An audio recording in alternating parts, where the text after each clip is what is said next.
এ যুবক, রাগ করো না রে দোস্ত, তোমাদের হাতে ধরে বলি, পায়ে ধরে বলি, তোমরা অনেকে জানো না, না জানার কারণে তোমরা নামাজ পড়ো না, তোমরা দিন মানো না। মনে করো মুসলমানের ঘরে জন্ম নিছি, এমনি ভেস্তে চলে যাব, নবীজি এমনি সুপারিশ করে জান্নাতে নিবে, এত সহজ না রে দোস্ত, ঠিক কিনা বলেন? এত সোজা না, এত সোজা না। আল্লাহর নবী যখন উম্মতদেরকে ধইরা ধইরা জান্নাতে নিয়ে যাবে, তখন কিছু উম্মত যায় বলবো, গো নবীজি আমিও তো আপনার উম্মত, আমাকেও জান্নাতে নিয়ে যান। অথচ দুনিয়াতে খাইতো গাঞ্জা, দুনিয়াতে খাইতো সিগারেট, দুনিয়াতে খেলতো জুয়া, জুয়া সারাদিন শুধু ফেসবুক নিয়া পর্নোগ্রাফি দেখতো, অশ্লীল ভিডিও দেখতো, ঠিক কিনা বলেন? আল্লাহ রসুল ডাক দিয়া বলবে, তোরা কি আমার উম্মত? তোদের কোন উম্মত যে তোরা, তোদের কোন পরিচয় আছে কিনা, কোন প্রমাণ আছে কিনা তোরা যে আমার উম্মত?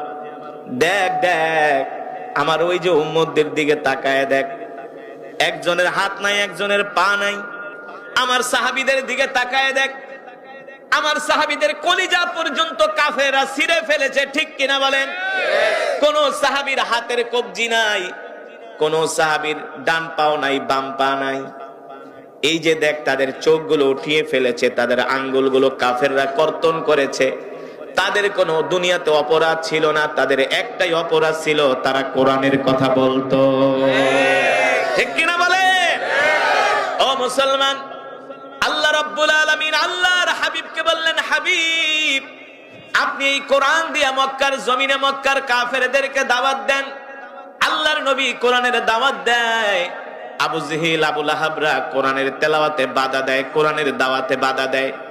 শুধু এখানেই শেষ না, আল্লাহর নবীকে এসে মক্কার কাফেরেরা হুমকি দিয়ে যায়। আল্লাহর নবী ওদের হুমকিকে তোয়াক্কা করে না। লাস্ট পর্যন্ত আবু লাহাব, আবু জেহেল সহ চাচা আবু তালিবের বাড়িতে সকালবেলা মক্কার কাফেরদের একটা দল আসে। আয়েশা বলে, এ আবু তালিব, তোমার কাছে বিচার দিয়া গেলাম মুহাম্মদের নামে, মুহাম্মদকে কোরআনের দাওয়াত বন্ধ করতে বলো, নাইলে আমরা মুহাম্মদের গর্দান উড়িয়ে দিব। বলেন নাউজুবিল্লাহ। এই কথা শোনার পরে চাচা আবু তালিব ভয় পেয়ে গেলেন। চাচা আবু তালিব জানতেন আবু লাহাব হলো একটা বদমেজাজি মানুষ, ঠিক কিনা বলেন? আল্লাহ রসুলকে হুমকি দিয়ে গেল। এবার আল্লাহ রসুল যখন রাত্রবেলা বাড়িতে আসছে, চাচা আবু তালিব ডাক দিছে, তাআলাউ ইয়া আম্মি, এ ভাতিজা এদিকে আসো, তোমার সাথে আমার কথা আছে। চাচা আবু তালিব ডাক দিয়া বলে, ভাতিজারে, ছোটবেলায় তোমার বাবা মারা গেছে, তোমার বাবার আদর স্নেহ দিয়ে আমি তোমাকে মানুষ করেছি, ঠিক কিনা বলেন? তোমার